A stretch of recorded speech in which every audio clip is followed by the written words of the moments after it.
Assalamualaikum warahmatullahi wabarakatuh. Saya Nur Sabrina binti Suhaimi dan hari ini saya ingin menyentuh topik pendidikan di Palestin adalah satu cabang konflik yang tiada penghujung. Apabila bercakap tentang pendidikan, sukar untuk kita nafikan bahawa pendidikan adalah satu ruang yang penting dalam membangunkan identiti bangsa dan juga negara.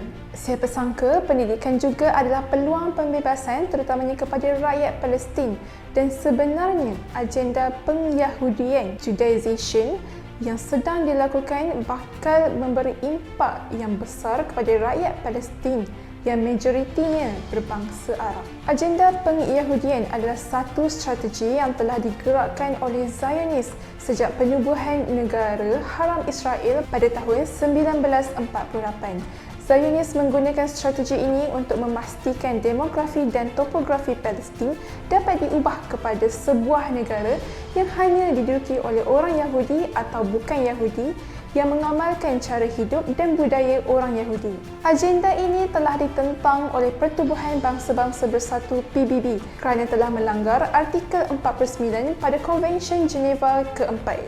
Percaya atau tidak, ketika ini pihak berkuasa Israel sedang cuba untuk mengadaptasi satu polisi yang sangat bahaya, iaitu berkaitan dengan silibus pendidikan di sekolah-sekolah Arab yang berada di tebing barat. Mereka sedaya upaya melancarkan sebuah agenda yang mampu melemahkan jati diri serta identiti rakyat Palestin dengan mengenakan satu kurikulum Israel untuk mengyahudikan penduduk di tebing barat. Tindakan Israel lebih agresif apabila cubaan membawa masuk kurikulum yang mereka gubal tidak berjaya. Malah Kementerian Pendidikan Israel telah membatalkan lesen 6 sekolah di Baitul Maqdis Timur yang mana didapati telah mengganggu bidang kuasa Palestinian Liberation Organization ataupun dikenali sebagai PLO di tebing barat. Sedar atau tidak, sebenarnya institusi pendidikan Israel telah berjaya menguasai sektor pendidikan Arab sebanyak 66% di sebahagian besar kawasan di tebing barat, terutamanya di Baitul Maqdis sejak tahun 1968. Dikatakan usaha mereka bermula dengan menukarkan nama Palestin kepada Israel dan Jerusalem kepada Urushalim. Silibus Israel dipercayai memberi gambaran yang salah tentang sejarah dan geografi Palestin di dalam kurikulum yang diajar di sekolah-sekolah Arab di Baitul Maqdis. Israel juga telah menganjurkan seminar pendidikan di Baitul Maqdis untuk menggambarkan bahayanya Islam di Baitul Maqdis. Israel juga telah menganjurkan seminar pendidikan di Baitul Maqdis untuk menggambarkan bahawa Islam di Baitul Maqdis dibina di atas rampasan dari orang Yahudi, di mana ini juga adalah penyelewengan fakta sejarah yang dilakukan oleh Israel untuk mengubah fakta yang sebenar. Rakyat Palestin di Baitul Maqdis menghadapi cabaran yang sangat besar sejak 1967. Buktinya, Israel menutup sekolah-sekolah yang dikelolai oleh Agensi Kerja dan Bantuan Pertubuhan Bangsa-Bangsa Bersatu bagi Pelarian Palestin ataupun dikenali sebagai UNRWA, dan pihak berkuasa Israel menyatakan bahawa sekolah Arab yang ada di Baitul Maqdis tidak akan mendapat bantuan kewangan dari kerajaan Israel selagi mana mereka tidak menggunakan kurikulum yang disediakan oleh Israel. Ini jelas menunjukkan Israel cuba untuk memprovokasi orang Arab di Baitul Maqdis untuk memaksa mereka keluar dari kuarter tersebut dan mencari pilihan pendidikan yang lain. Dengan pengurangan populasi orang Arab di Baitul Maqdis, usaha Israel menjadi lebih mudah untuk menghancurkan Masjidil Aqsa dan mengisytiharkan Baitul Maqdis sebagai hak milik Israel secara rasmi.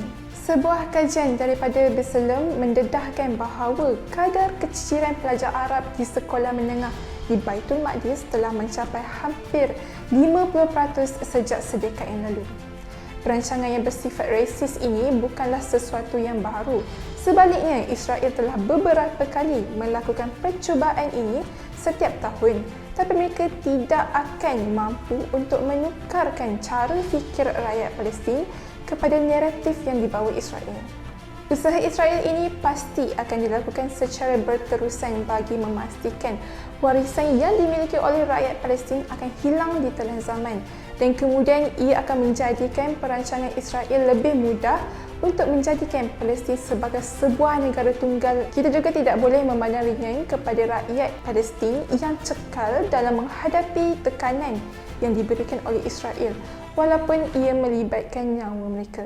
Usaha mencipta kecemerlangan harus bermula dengan mengenal potensi diri dan menemukan nilai-nilai dasar yang berteraskan watak dan budayanya. Dalam konteks umat dan budaya Palestin, antara nilai-nilai tradisinya yang terpenting adalah nilai ilmu. Saya tertarik untuk kongsikan satu ungkapan daripada Datuk Seri Anwar Ibrahim ketika beliau menjadi Menteri Pendidikan, bahawa masyarakat Islam asasnya merupakan a knowledge-based society par excellence, iaitu masyarakat ilmu yang sebaik-baiknya. Kita harus berusaha menyubur dan menyegarkan budaya ilmu dalam kalangan masyarakat di Palestin.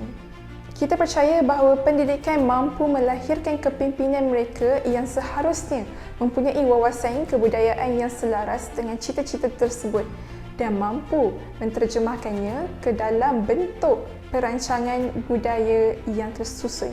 Usaha penyegaran nilai ilmu ini tidak seharusnya digerakkan oleh gerakan kemanusiaan semata, tetapi perlu digerakkan oleh parti-parti politik dan badan kerajaan. Apabila usaha ini dapat dibawa bersama, maka agenda normalisasi dan penghapusan etnik serta budaya oleh Zionis dapat dibendung sekaligus membuka pintu keluar kepada penjajahan rejim tersebut di Palestin.